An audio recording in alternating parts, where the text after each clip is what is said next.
I am unashamed. What about you? Well, everybody was at the beach, Ed. What'd you do? You had this summer Well, y'all affair? all headed to the beach, and that left me by myself, me and the dogs, minus Bobo because the UPS truck run over him. Yeah. So he's gone. Mom showed me a sympathy card she got today from the animal hospital that used to take care of him. I thought that was a pretty cool thing. They just sent her like a sorry for your loss card. So we're bouncing back, and we're getting two of the same breed of dog that Bobo was. Oh, so Bobo is replaced by two dogs. This is Bobo, about number 6. Yeah, this is weird. You've now entered an area where you're just going to go ahead and get the replacement right off the bat. That's right. You got 2 chances. Bobo may disappear for a week or two, but you get another one. Call him Bobo, and Bobo's always there. After a couple of weeks, you won't even remember. Yeah, so there'll be a Bobo as long as Miss K's alive. So what are you going to, are you getting a male and a female?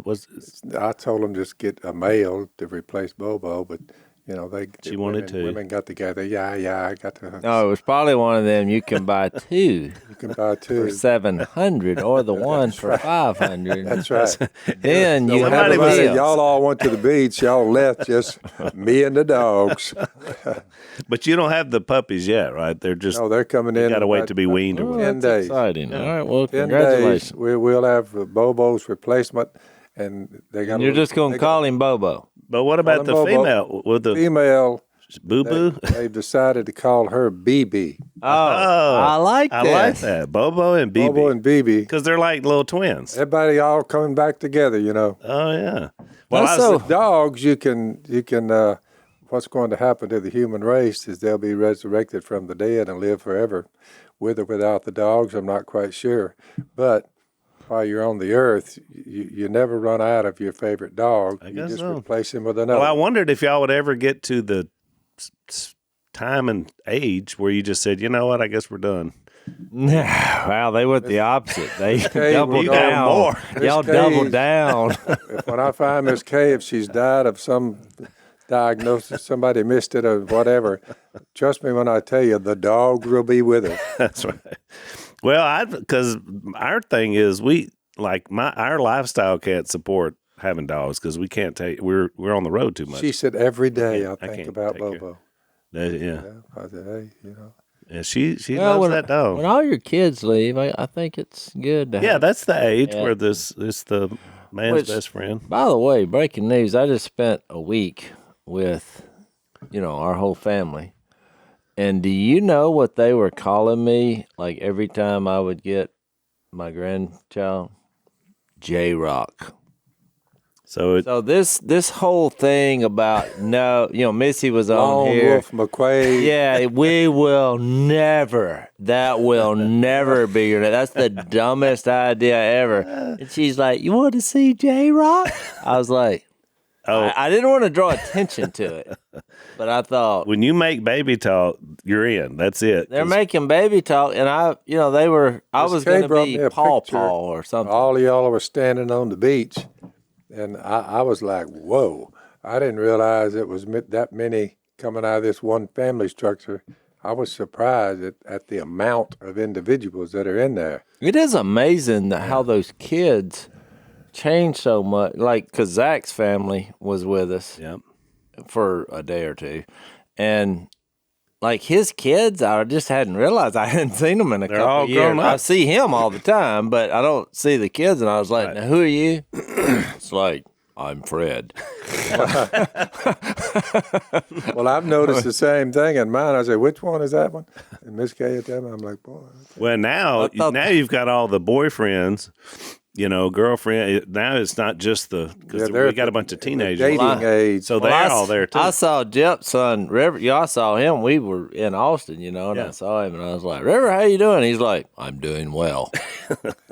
Boy, things have changed in the last few months. Your voice went about. And he's got him one of them little paper mustaches. Yeah, I said, okay, welcome aboard, man.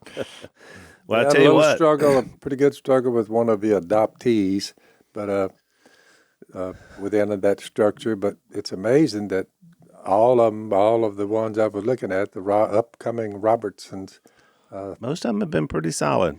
Solid. A few bumps and bruises. Yeah. I had a flashback yesterday, Dad, because I'm Carly I'm supposed to drop her somewhere, and then so she's like, "Well, I'm taking my driver's test today to get my driver's license. Can I drive your truck?" I'm like, "Yep, let's do it. We'll do a little practice where you got to go do it for real." So she's driving me over there where we almost made it because I dropped her at L&M. I almost made it to the parking lot at Harvest Food right across from the mill, which is on the way out here. And I had this flashback because she's driving me. She's 16. I still remember the day you and I were coming from somewhere, and you pulled over in the parking lot there. Back then it was Safeway, and I'm 14, and which you could get a license back then at 15. And so you just got out and walked around. You didn't even tell me what we were doing, and you were like, "All right, it's time to drive. Let's see what you got." Of course, it was one of those column shift, Chevrolets. So I bucked it about twice and killed it, and then finally got going down the highway. But that was the first time I'd ever driven. I was 14, and you were there.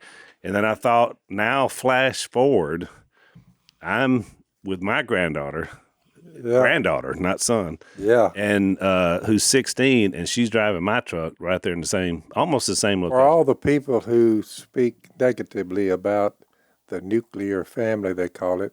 I don't know where they got the nuclear from, but the patriarchal system, grandpa, great-grandpa, grandpa, mama, all the way down throughout the whole thing. Mm-hmm. For someone to say that's not the way to go, they're living in fantasy land. Well, my deal is, how's it working for us to not have it? And how do you even come up with the idea that that's not the way to go? That's how we're here. Exactly. And been doing it for all of human history. I mean, outside of the Bible part of throughout the Old Testament, all of human history. Oh, yeah. So, and by the way, you bring up an interesting point, Dad, because they call it, in trying to be negative about it, a patriarchal system. Like, oh, man, bad. But it's matriarchal.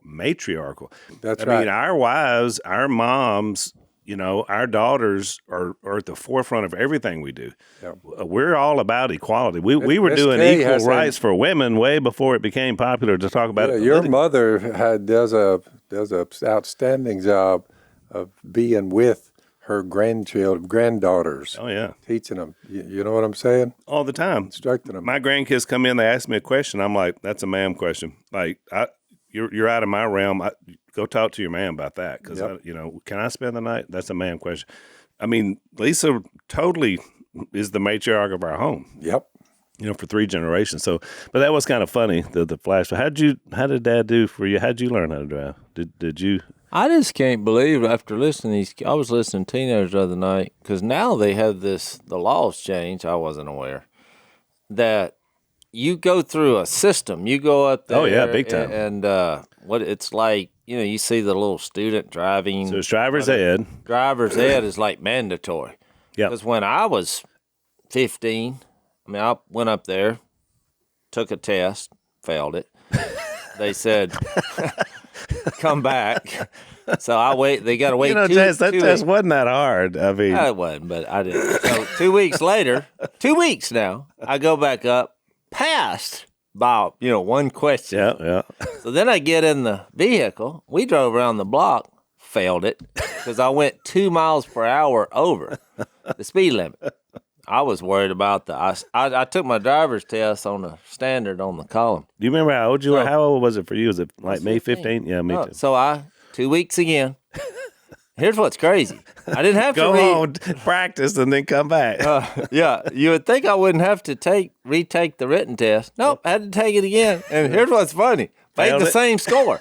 No, I barely passed by one. So I was like, what about these 5 answers that I'm getting wrong continually? Shouldn't that be a red flag? So I take the driver's... Because whatever you're doing in that one is danger. Well, and so that's why when I passed the test this time, because I just went 10 miles an hour. I was like, and we go too There's no law against going too slow. And they said, here you go. I mean, you're now qualified. But now as I look back on that was pretty scary. Yeah, the new system's probably better. So, yeah, she had to go for a period of time. She had to go drive with these people. And then you have to wait a certain amount of time. Like you can't just once you do that, I'm gonna go get my license. Even if you're the right age, there's got to be a 6-month period of time where you're supposed to be practicing at home. Back when you were a young buck, you pull up there one day. I was out there tying up a hook net, working on the hook net, and you pulled up, and the whole right-hand side of a vehicle we got off Miss Kay's grandmother. Yeah, that's right, that old blue The whole Ford. right side was just sheared off. And I looked at that thing. I said, looked like you got into something there. And you said, yeah, UPS truck. I said, you hit the UPS truck? I said, yeah, right up here on that second curve, that real sharp right there curve. at Judge Harrison's, yeah. I said, yeah, that's what happened. I said, did you stop and talk it over on whose fault it was? He said, nah. No, we did. No, here's what happened, Dad. So it was late in the afternoon. I was coming home from school. And what happens is that's a hairpin deal. It's real narrow right there. Mm-hmm. And so we just met. But the problem is for me, I couldn't, the sun is just right there in my eyes. So all of a sudden when I see him, it's too late. So we both swerved out, but we just sideswiped. Well, this guy, it was obvious to me that it wasn't his fault or my fault. It was just a bad luck situation. The road is a one-lane road. Exactly. For all practice. So look, this guy's like, no, and I guess because his job's on the line, he goes in because he had the same blue streak on his truck. So he's like, we got to call the police. I was like, okay. And so he calls, and a state policeman came all over. We were just sitting there. Took 30 minutes for one to get out of here. And the state police comes up, looks at it. He's like, no fault. Yeah, you need a bigger road. Yeah, why did you call me? And he was like, well, because the UPS guy was blaming it on me. This guy, because I was young. A 16-year-old kid. He didn't know what he's doing. Then the cop looks at it and says, no matter how old he was, you meet in the middle of this one right here, you're going to sideswipe somebody. So no fault. We just went on. So that was the deal. Curve. Yeah, that's interesting. But you understand, because I'm sure those guys, they probably, if they have an accident, it could be their job. Because I'm sure they got safety protocols and all that. If you'd have been lollygagging around, drunk. Well, I was going to say, if it had been a couple of years later, they may have had a case, but that's where I got into. Probably the number one thing Missy gets on to me is about my driving. Because, she's made such a big deal about the lack of education I had, because she went through the driver's ed and all that, and she didn't have to. That was voluntary, but her parents, made her. She's like, she drove with assisted someone sitting there for over a year. So they were worse than it did something to her. It made her be an expert driver. So every time I do something, she's like, "Oh, I forgot you didn't take driver's ed." I was like, "No, you didn't forget that, because you bring that up every trip for the last 30 years." It's just a little barb. So here's the way I do it now, which she doesn't realize I'm kidding. I'm wondering one day when it finally dawns on her. So every time I pull up to a four-way stop, I say, "All right, what do I do here?" And she just like, "Oh, I forgot you didn't take driver's ed." But I ask her every time I pull up to a four-way stop. She's like, and she'll start explaining it to me. I was like, "Just tell me when to go." And she's thinking literally it's like, boy, you talking about dents. It just infuriates her, And I'm like, I do it every time. Your mother has a driver now. I said, get her out. You should have made that decision 10 years ago. Get her, keep her out of the car. No more. I make everybody mad, because I think once saw when she was coming. She's cleaned down every year. Why would they put a post right in the middle of the Walmart parking lot? I said this before. Once you retire, I think you should no longer be able to drive, because I think it'd be good for the economy. You have to hire a driver, or they get one for you, or send a bus, whatever. Because when you really look on the roads, you have people who are just rebellion, breaking all the laws, and then you have older people driving way too slow in the fast lanes. That's true. Yeah. Let's take a break. So, Dad, I know you're famous for not using a cell phone. It's kind of one of your claims to fame. And sometimes I didn't do it to be fame. I just said you don't like it. I just said, what am I missing? Because it seemed like a lot of stir over nothing. A lot of stir. But if you were to get a phone, you would probably be interested in get one from one of our sponsors, Patriot Mobile. They're America's only Christian conservative cell phone provider. They're one of the few companies that kind of fight back in the culture Good war. for them. Which is a good thing, exactly. You get the same great service as you would from any nationwide coverage of any of the major carriers with these guys. Plus, you get the peace of mind that your money is combating the left's attempts to silence you, and there is a lot of that going on as well. Yep. They have plans, Patriot Mobile does, to fit any budget. Their 100% U.S.-based customer service team provides excellent customer support. They share our values, and they also love veterans and first responders and offer them discounts. So check these guys out, patriotmobile.com/Phil, or you can call them at 972-PATRIOT.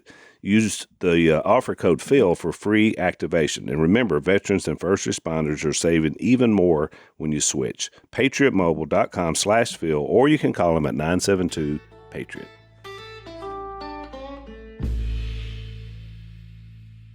Dad, you know how I knew Mom needed to now have a driver? I happened to get behind her going to town a few months ago. So from here to town, I'm at 20-something miles, she was never in the lane. That's correct. 20 miles. Now, luckily, she spent most of it in the shoulder and not across the middle line. But when I was driving, I was like, she's not in the, like her, she was always a little out, and sometimes she was on the whole shoulder, and I was like, Mom, I think it may be time. Yeah, one of the deputies told me, he said, get her out of the keep her out of the vehicle. He said, I got behind her, and he said she was all over the. Oh, it would have looked like a drunk She said, well, person. the reason I'm over on the right-hand side is I don't want to hit. Somebody too close to the other. Yeah.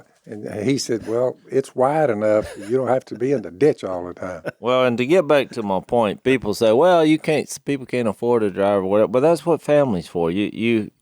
I just think you got to step in and do something because it's a problem. It does get One dangerous. of the sisters now does all the driving for her. Yeah, and it's a lot better. We're all happier for it. Well, enough of this nonsense. That's for nonsense. So all right, I got it. So I'm going to test y'all's short-term memory because from the audience's perspective, it's been a couple of days, but we were just here yesterday with one Mr. Larry Bowles. That was good. We did 2 in a row. So hands. Let's see who remembers the acronym. Well, it was honors of God. Honors of God. The honors that only belong to God. Attributes of God. Attributes of God. Names of God. Names of God. Deeds of God. Deeds of God. Seed of God. I remember that. That's pretty good. Off the top of my head, I didn't know you were. I know. Well, because when I was coming out here today, I thought, can I remember that? And I did. I was like, yeah, I remember. So, which is good for the audience because you go through that a few times. But look, those were great because he's got the idea. You know what I thought after that? Because Phil brought up, you should have had something in here about time. Yeah. And I thought Phil was actually proposing for Larry to put a watch on that hand. There you go. That's pretty good. You didn't tell Bowles that. Phil's never had a watch. Right. That's right. That's exactly right. But you were like, well, hey, you need to work in this hands time. and the watch. But he did under the attributes You of end God. up as a world on a planet, and you end up, for whatever reason, counting time by one individual who ever lived.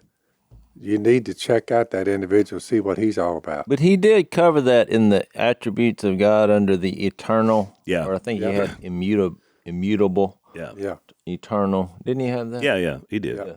Yeah. So it was covered. Which when he talked about omniscient, omnipotent, those words, I've always added that fourth one. He did too. Is eternal, and he just went through it about he wasn't created. He has no end. Omnipresent. Yeah, omnipresent. Yeah, and since we were gonna wait till next week, we're all have a lot of trips in the next 2 or 3 weeks. I have the show coming out, which I don't know, it may be out by the time this is aired. Could be in some capacity. So I'll be promoting that. See your little blurb. I didn't see it. I couldn't I find saw that. it yesterday when I got back. Phil's the only human that I've met that actually saw a commercial about our show. And I watched Tucker last night. You know, you can't. Your mama saw it. It just comes up, but you have to look quick because it's about 1001. It's about a second and a half. They're just teasing. That's they're it. just teasing. Duck treasure is what it says. Yeah, they're just teasing is what they're doing. So you and Jeff will be doing probably the tour. You'll be on. We'll most do of a the little Fox shows. tour, and so we're cramming a lot of podcasts in a short period of time because we're all going in every Got a lot of direction. travel, yeah. We were going to wait to get into Hebrews, but after what we talked about the last two podcasts about the deity of Jesus, which I thought Larry did an awesome job. And I know a lot of you out there love Larry. And I mentioned this, I think, yesterday, but he's going to be coming over working with our church more and doing some teaching. So we're going to try to get him on the podcast more so he can kind of be a regular rotator. I think it's a good idea. And look, he's not. We're not kicking Zach to the curb, but he's not a scholar, and neither are we, for that matter. Right. Every once in a while, I see one of these emails or letters, and people are like, "Boy, you're way off on that." Okay, maybe so. You may be right. Remember, we said, what's the first thing we always say? I could be wrong. It's on the T-shirt. Yeah, so I'm reminding you of that because when we get into Hebrews, which we're going to give some overview to today, whatever random thoughts you have, Al, we'll talk about just the overall view of it. Right. I mean, there is some complexity and some cleverness in this letter. It's one of my argumentation. It's one of my favorite books, no doubt about, in the New Testament. And of course, I've said before, I told you guys how much I love the Old Testament, and so I think that's why I enjoy Hebrews so much, is because of its scope and nature.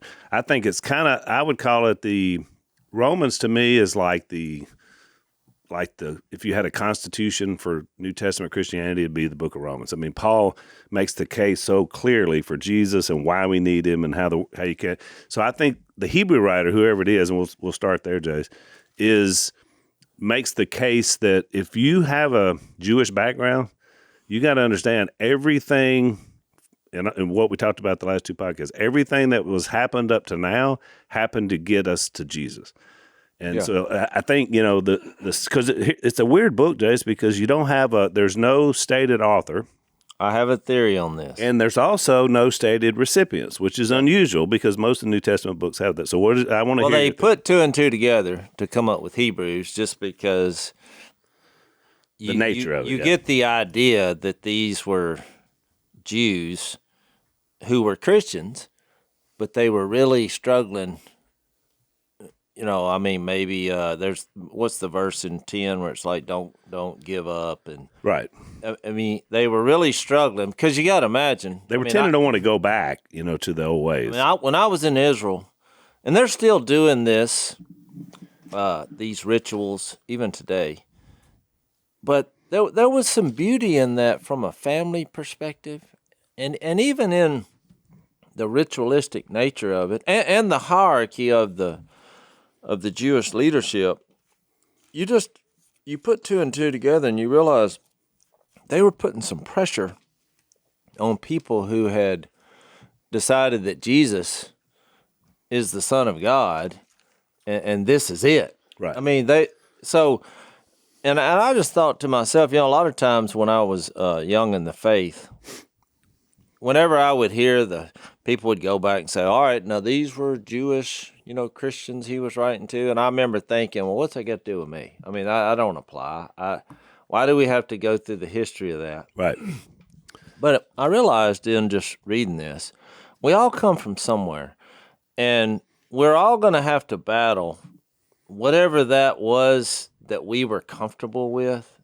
Or even if you were raised in a terrible environment, you're going to have to find a way to Jesus. Yeah. Despite that, but in this case, I thought it's not unlike today, even in our Western Christian world, people having to overcome the tradition of whatever they come out of. I mean, if it's not centered on Jesus, you're in the wrong camp. Now, in this case, it was a little more difficult for them because this was God's idea, right, to choose them as his holy nation. But anyway, I have a theory because I read a lot of commentaries on what they thought who the writer was. And look, we could sit here. I literally was shocked at how many different opinions I saw. There's a lot. And I did who the recipients were and even the time of the writing. It was all over the place. So then it hit me. I have a theory on why you don't know who the author is and who the recipients are. Are you ready? I'm ready. You have no idea what I'm thinking. I have no idea. I'm on the edge of my seat. One of the themes and one of the phrases in this letter is in the faith, faith. And he defines it in Hebrews 11:1.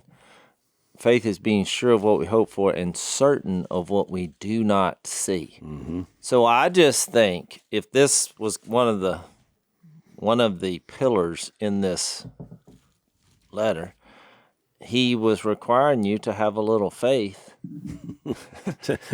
He just didn't spell it out. And I think ultimately the Bible is written by the Holy Spirit of God. God is the author.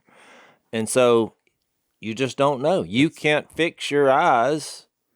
It's interesting because you probably read some of the same commentaries I did that talked about how this book struggled post first century about where to put it in the canon of Scripture. A lot of people rejected it because it didn't have that, what Jase described, because it was like, well, this can't be. Yeah, I think it wasn't in it first. So really your faith theory, which I like that. Let's take another break. Well, I know how much fun you guys have shopping for your life insurance, don't you, Jase? Yep. It's an exciting time when you get to go out there, look for those quotes and find the best insurance. Yes. It's not fun, as we all know, but it is important. We got our children, parents, sometimes business partners for us to have, be covered properly with our life insurance. Luckily for us, one of our sponsors is a group called Policy Genius.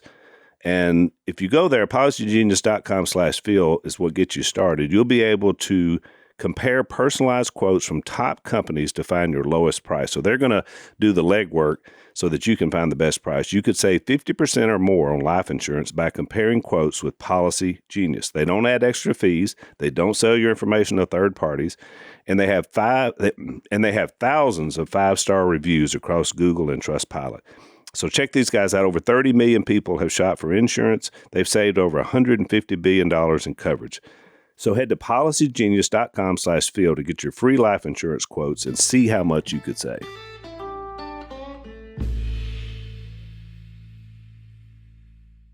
And look, I didn't read that somewhere. I'm on an island with that. But here's why. But your faith theory makes sense because it's really the same faith about the whole Bible. We've talked about it. Exactly. That the Holy Spirit has brought it along to us.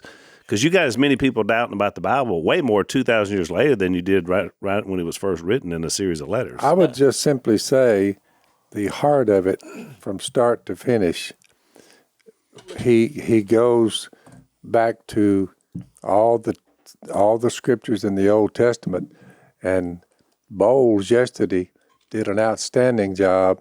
And I think the Hebrew writer, he starts in the past, God worked with it many times, various ways, but in these last days, He's spoken to us by His Son. I think the whole thing of Hebrews is writings about the supremacy and those things that Bowles had on that paper. Right. The names, attributes, the supremacy of Jesus. Well, the first 10 the chapters. Paragraph, the gospel is preached. After He provided purification for sins, He sat down at the right. That supremacy of Jesus, that first phrase is really Hebrews. The first 10 chapters is about Jesus is better. That's right.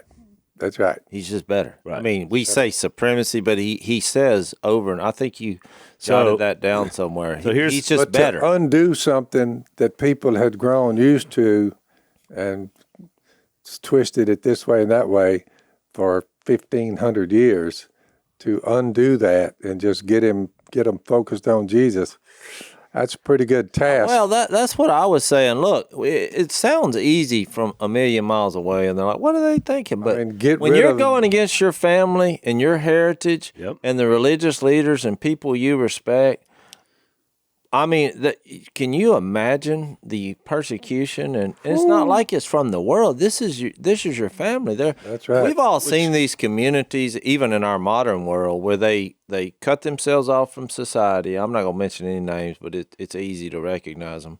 And they do their own thing. Well, when you come up in that culture and you say, I'm out of here, they kick you out if you won't embrace the ritualistic side of, and I don't mean that in a negative light. It's just what they do. Larry mentioned it yesterday. You're labeled. Larry mentioned it yesterday with the people that they've led to Christ. I mean, they've had to leave their families. They've been totally kicked out forever. Oh yeah. I mean, you never go back. No. Yeah. And so, I mean, you're right, Jase. You remember that? It made me think of that story in John 9 when you said that. Remember when the guy is blind, and the disciples say, well, "Why is this man blind? Is it his sin or is somebody else's?" And Jesus says he was blind to display the power of God, and then he heals him. We remember when the guy's running around, he's so excited, and he goes to his parents. Well, they're scared to death because they and then they're interrogated, by the Sanhedrin. Oh, yeah. And then they eventually get kicked. They kicked the guy out of the synagogue. And you're just like, and all that happened to him was he got healed. Yeah. I mean, what did he do? He's just sitting there minding his own business. Jesus heals him, and then they're wanting to kick him out because he got healed, to show you how strong that is. Well, yeah, and look, and we're going to make the connection. There's over 100 references to the Old Testament in here, in the book of Hebrews. And the only reason I'm bringing this up, because a lot of people say, well, why are we studying this when it was written to these specific people? But we see the similarities just in our life as human beings. Look, we are ritualistic people. Even when I had that prison ministry going, I recognized that some of those people that were in prison, I mean, they're in prison. You would think, well, they all want to get out. No, not some of them. They have become comfortable in that environment. Yeah. And I thought, what are we as human beings when you're in prison, locked up from all the other human beings, and you're actually fine with it? And I think what proves my point on that is how many people get out of prison only to do something and find themselves right back in. I mean, I forgot what the numbers are, but it's high. Yeah, recidivism. You remember the movie Shawshank, when they'd been in there a long time and then they got out? First it was the older guy, and he's trying to work and he just can't function, so he hangs himself. He kills himself because he's like, I can't live, outside the walls. And so then old Red, which is Morgan Freeman, he gets out and he understands what the guy went through, because he's like, he said, once you get used to these walls, that's who you are. I think he said at the end, you depend on them. You depend on them. That's exactly right. But I think we do the same thing A lot of in them the are religious happy, world. are happy with 3 hots and a cot. That's right. But I think you see that in life, whether it be, to try to carry on your family's legacy in a negative light. I mean, how many times have you seen that, where the family just was a complete breakdown, and then the kids that come up, they do exactly Follow the same path. The same path. It's just there's always a tendency to go back to our roots. And in this case, and in any case without Jesus, there's no answer to life. And if without Jesus, there's no moral compass. Right. What I found fascinating is he has these arguments about Jesus is better, but then ever so often he gets into that, there's one place in Hebrews 6 where he says, you should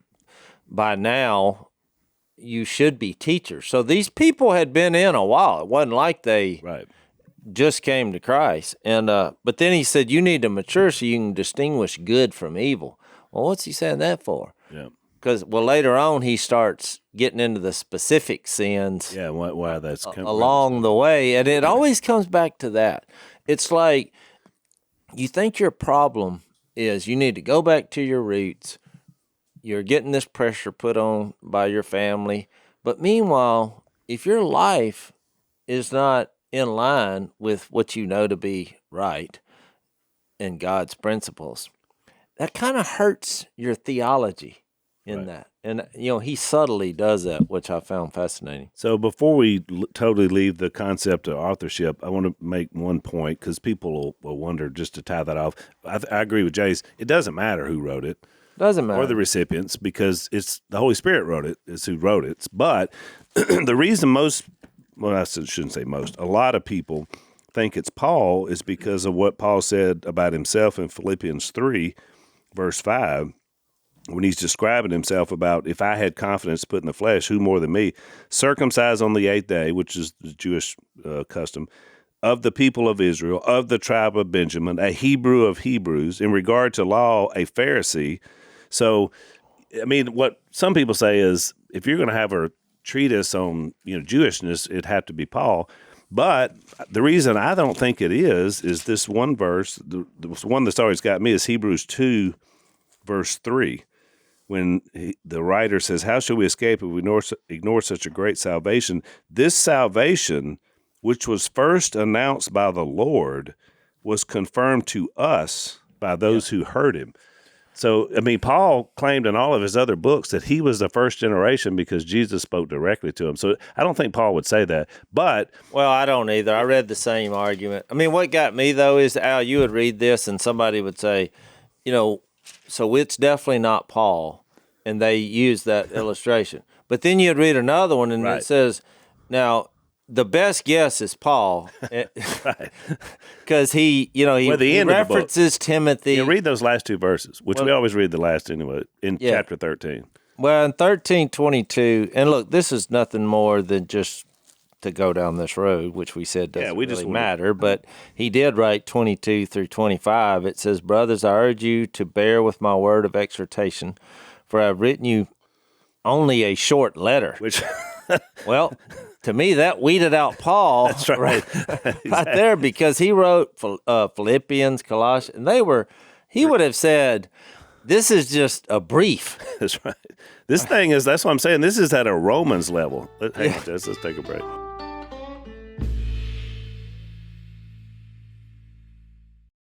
I want you to know that our brother Timothy has been released. If he arrives soon, I will come with him to see you. So he was part of the camp. And that's how they get the date when you go down that road, which I did. Look, if you want to get into that, you can. But, I mean, don't set yourself up as like, I have to know these details. Because I think some of the point here is if you get so caught up in this. Right. Because God chose not to reveal it. Right, correct. And I know we can't stand it. But when you think about faith, you're believing in something that's going to be revealed later. Yep.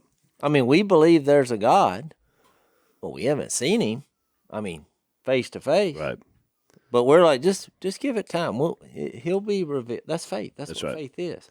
So then he says, greet all your leaders and all God's people, those from Italy, send you their greeting. So it was based in Rome. He was writing this in Rome. Now, some people say, well, these were Jews that were in Rome. Yep.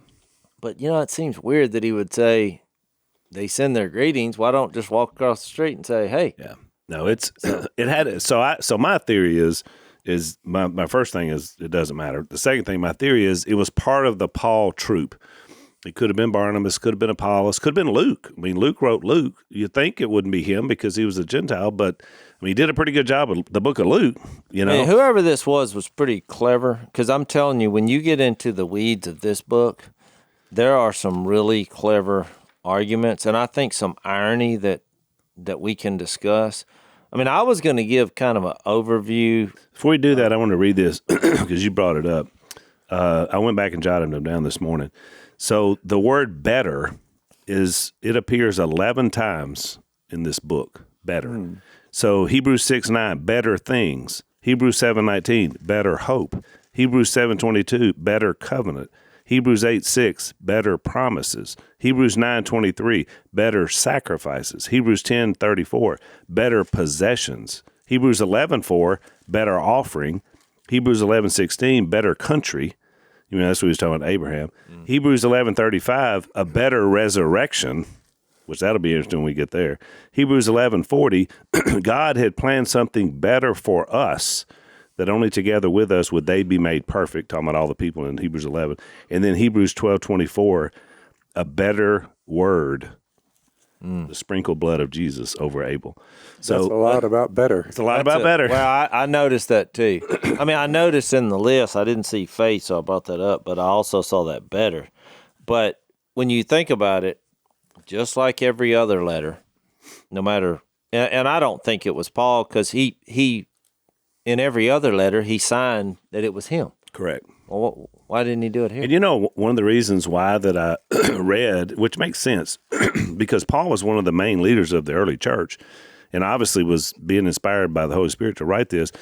The fear for Paul would have been that people would have been writing in his name and writing false stuff. So he probably was really, that's why he was so careful about making sure his name got on everything, right? Yeah, exactly. So you wouldn't have imposters. So, but what I was going to say, I mean, you brought up Romans, and people have come up with the Roman road. Mm-hmm. You've heard that? Yep. Well, I think there's a Hebrew highway? There's a Hebrew. It's exactly what I was going to say. You're stealing my. Well, I mean, our minds idea. think a lot alike, Jase. Well, I like the Hebrew highway. I'm writing it down. I like these three things because I want to highlight, and you may say, well, y'all sound like a broken record. The record keeps playing. We just put it on and then listen to what it says, and like, yep, that's a similar tune. That's right. But just watch these three things. I think this is ironic. In Hebrews 3:1, and I'm not going to get deep into this. I just want to call your attention to these phrases. And I think I've shared this before, but it says, "Therefore, holy brothers who share in the heavenly calling, fix your thoughts on Jesus." So when we're talking about the purpose here, which we already said the first 10 chapters, he basically says Jesus is better. Right. But here he says, fix your thoughts on Jesus. Yep.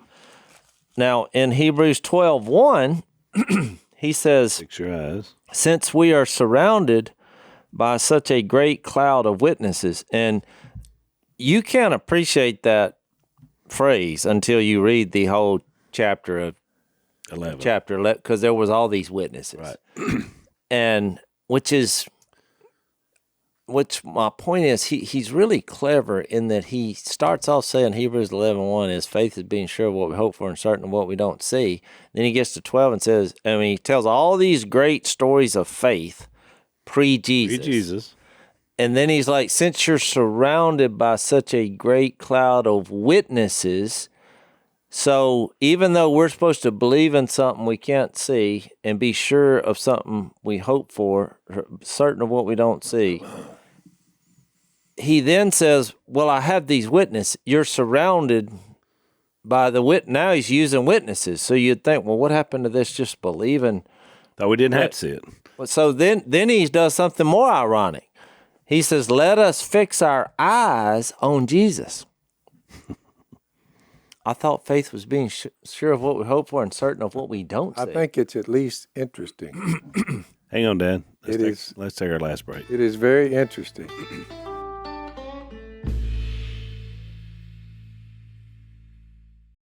If you go all the way back to Genesis, which is to your point, Jase, which is kind of you're like, whoa. The name of the book we're going to look at, the name of it is Hebrews. So we say that, and we just made up. Somebody made it up, whatever. Somebody said it was the first book about coffee. But I'll tell you who did make it up. You got Genesis 14:13. One who had escaped came and reported this to Abram the Hebrew. He was living, tells about where he lived. It is interesting that the first time Hebrew is mentioned is in way back in Genesis 14, Abraham, the Hebrew.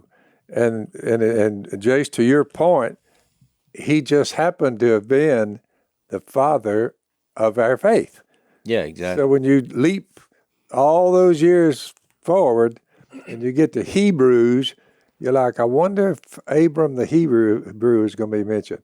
Oh, he certainly is. Yeah, and we're going to get into that in detail. But I think it's tied together there a little tighter than most people realize. So here's an interesting thought about where did Hebrews come from? Here's an interesting thought. Just someone who did it. It's in the Encyclopedia Britannica. Yeah, your go-to for that. The origin of the term Hebrew itself are uncertain in terms of historically. Yep. It could be derived from the word Eber or ever, a Hebrew word meaning the other side, and conceivably referring to Abraham, who crossed into the land of Canaan from the other side of the Jordan River. So maybe, interesting. Yeah, that is interesting. Yeah. So let me finish my thought. So you had, if Jesus is better, and we fix our thoughts on Jesus, then he says, fix your eyes on Jesus, chapter 12. And then chapter 13, now he makes this illustration, because from them they would appreciate the holy place and the use of, and we're going to talk about animal sacrifices, and I mean, that's what they did under the old law, and they would use that as a sin offering, and they would burn the bodies outside the camp, which I know is gory. But then in verse 12 he says, and so Jesus also suffered outside the city gate. Now this is what I'm saying about a clever argument. Now he's taken what they did for years and years and years and years, and all of a sudden he brings up Jesus and tries to get them to think beyond what they were accustomed to. And he says, so Jesus suffered outside the city gate to make the people holy through his own blood. Let us then go to him outside the camp, bearing the disgrace he bore. So he, if you put that all together, what I said, the Hebrew highway, you start with your thoughts on Jesus as a possibility, kind of what we did with bowls. Yep. Every human has to ask themselves a question: who do you say he is? Right. He's either, you remember the that book that said he's either a Lord, liar, or a lunatic. That's I mean, right. and people say, no, not. Yeah, Right. there's a decision you've subconsciously made about who Jesus is. Because if he's real, things change. Yeah. Immediately. Right. So I think those three highlights shows you his ambition, which is it is a focus, like Colossians, different crowd, same message, and this is a lot more clever, but with a lot of passion.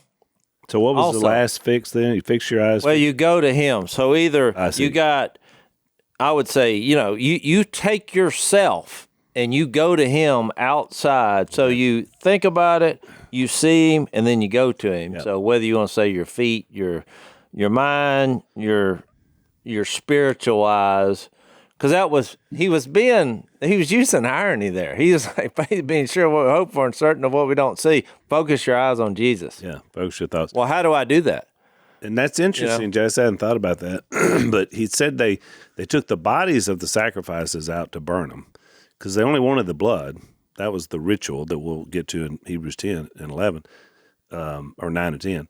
And it's interesting because Jesus was outside. They're talking about that's where they crucified him, because when that's done, it's defiling. You couldn't. That's outside of what any good Jew would do, and so you never go down there. You couldn't even get near a dead body. That defiled you. So the idea was that the blood of Jesus was shed where his body was, which is where you would have to go to embrace him. Well, exactly. That's why he went on to say in verse 15 and 13, through Jesus, therefore, let us continually offer to God a sacrifice of praise, lips to confess his name. And don't forget to do good and share with others. I mean, he was like, I get it. Yep. You're wanting to go back to a system, but there's no Jesus back there. That's right. This is better. Yeah. I mean, it's kind of like, you've heard that sermon illustration where it's like, in the Olympics, you got a high jump, but a high jump is based solely on your ability to jump. You take off, and some of those guys can jump high. Yeah. And you're like, 6 or well, 7 what is feet the high. goal? Well, to jump higher. But there's just a limit. I mean, I think, what is it, 7 or 8 feet? Yeah. Well, And now it's centimeters higher than the last guy, but we're not talking. Nobody's making a foot jump. all right. you But know? then you got the pole vaulters. Well, guess what? They go 18 to 20. You say, what's the difference? Well, they got a pole. So, and that's the point. I You think. ever seen one of those where the pole breaks? And I mean, it's my point is, it's a cleanup on aisle 7. Between what they were into, you're only going to jump so high, and it's not going to be rewarding. I mean, I just, that was an illustration I heard a guy give, but it's based on your own merits, and it's doomed to fail.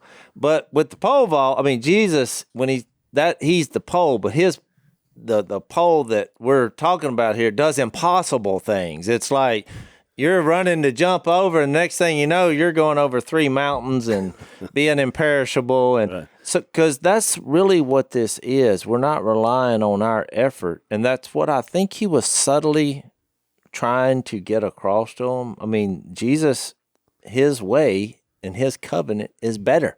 Yeah, I like that. And I like that idea about the concept of the blood, which we're going to dive into later in the book. on my way out here today, I had to go by and get my yearly checkup. And the first thing they do when they're checking you out, you're finding out, are you good to go? You got some problems, what's going on, is right here. They take a needle and they stuck it in my arm, and she pulled out 3 vials of blood about, 4 or 5 inches long. They're going to check this, they're going to check that, they check for this, and then the thing comes back and they call you and they're either good to go or we got a problem. Yeah. But your blood determines your health in a physical body.